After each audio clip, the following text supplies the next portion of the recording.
Der Konjunktiv 2 für Fortgeschrittene. Heute, das ist Teil 2 zum Konjunktiv 2. Heute erkläre ich dir, wie du den Konjunktiv 2 in der Vergangenheit bildest und auch wie du ihn mit irrealen Vergleichen, Wünschen und Träumen einsetzt.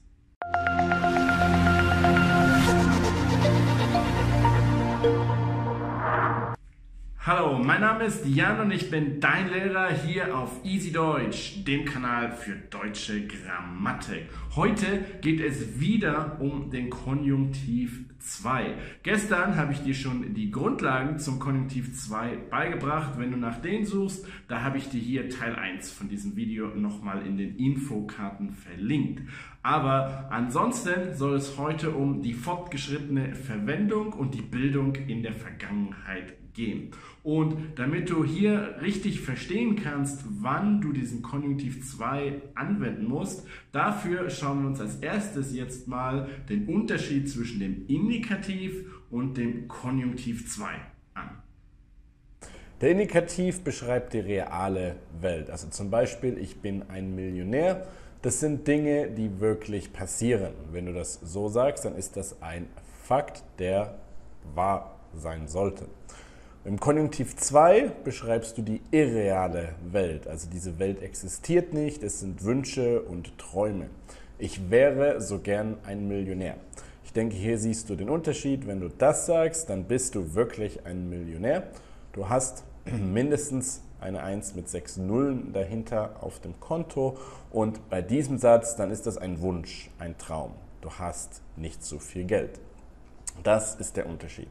Und der Konjunktiv 2 kann eben auch genau für diese irrealen Wünsche und Träume benutzt werden. Neben den höflichen Bitten, Wünschen, Träumen und Ratschlägen, die ich bereits im ersten Teil zum Konjunktiv 2 behandelt habe, im ersten Video, sind irreale Wünsche und Träume eigentlich immer das Gegenteil von der Realität.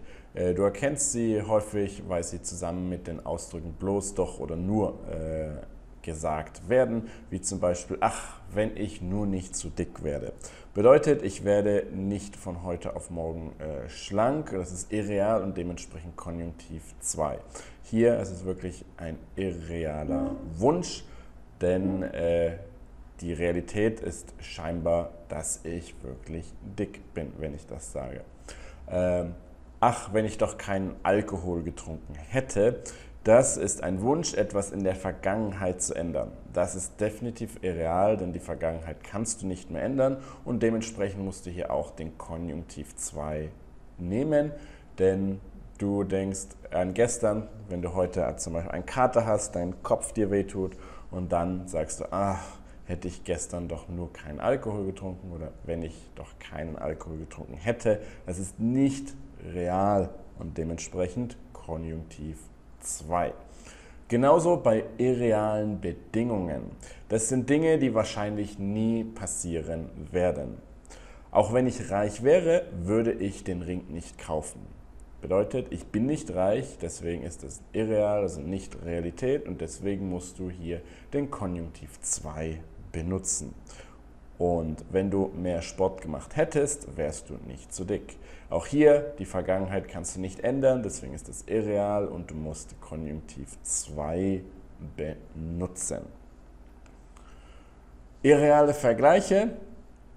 Irreale Vergleiche sind Vergleiche, die nicht real sind, bedeutet, eine Seite des Vergleichs entspricht nicht der Wahrheit. Und du erkennst sie an den Konjunktionen als ob und als wenn. Ich fühle mich, als ob ich krank wäre, bedeutet, in der Realität bin ich gar nicht krank. Ich bin also gesund. Das bedeutet, es ist wieder irreal und dementsprechend Konjunktiv 2. Sie tut so, als ob sie mich nicht kennen würde, bedeutet, eigentlich kennt sie mich, mag mich aber nicht.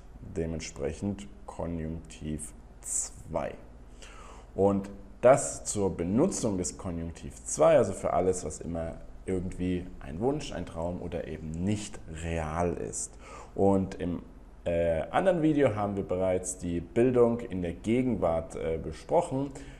Jetzt kümmern wir uns um die Konjunktiv 2 Bildung in der Vergangenheit.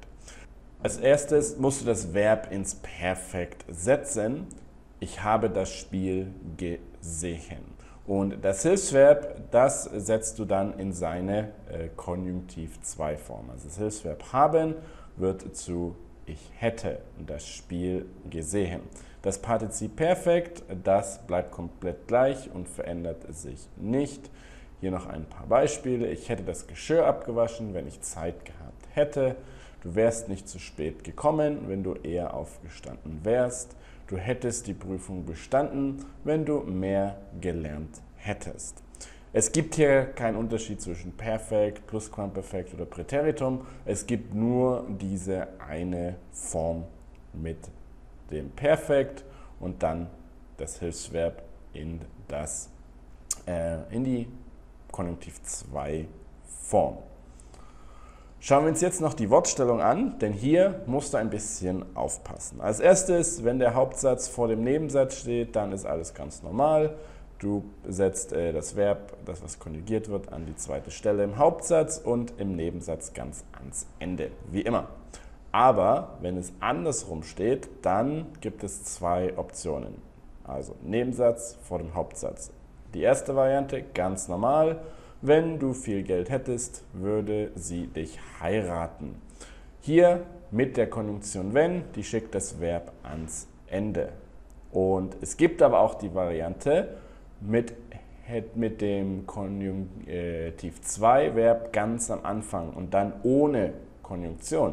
Nämlich hättest du viel Geld, würde sie dich heiraten.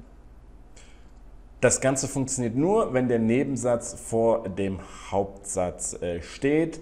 Wenn das andersrum steht, dann funktioniert das nicht. Und grundsätzlich wird das am meisten in Situationen ähnlich wie diese hier benutzt. Anna sagt, Mama, ich bin durch die Deutschprüfung gefallen. Und Annas Mutter sagt dann höchstwahrscheinlich, hättest du mal mehr gelernt. Hier gibt Annas Mutter eine Empfehlung, was Anna in der Vergangenheit hätte anders machen sollen. Und am häufigsten benutzt du das einfach in Situationen, wo du eine Empfehlung geben möchtest, was jemand in der Vergangenheit hätte anders machen sollen. Und bei diesen Empfehlungen wird in der gesprochenen Sprache dann eigentlich fast immer die Variante benutzt mit dem Verb, dem Konjunktiv 2 Verb ganz am Anfang. Warum? Ganz einfach, es ist viel, viel kürzer als wenn du mehr gelernt hättest, wärst du nicht durch die Prüfung gefallen. So, spätestens jetzt solltest du ein Experte auf dem Gebiet des Konjunktivs sein. Konjunktiv 1 und Konjunktiv 2. Falls du dazu noch Fragen hast, dann schreib mir bitte einfach einen Kommentar hier unter dieses Video. Und wenn du mich und meinen Kanal gern unterstützen möchtest, dann würde ich mich freuen, wenn du einfach mal auf shop.easy-deutsch.de vorbeischaust. Dort findest du jede Menge E-Books und Online-Kurse, die dir dabei helfen werden, die deutsche Grammatik zu verstehen und dein Deutsch zu perfektionieren. Und ansonsten wünsche ich dir jetzt erstmal noch ein schönes Wochenende und dann sehen wir uns am nächsten Montag wieder. Dann geht es die ganze Woche um das Passiv.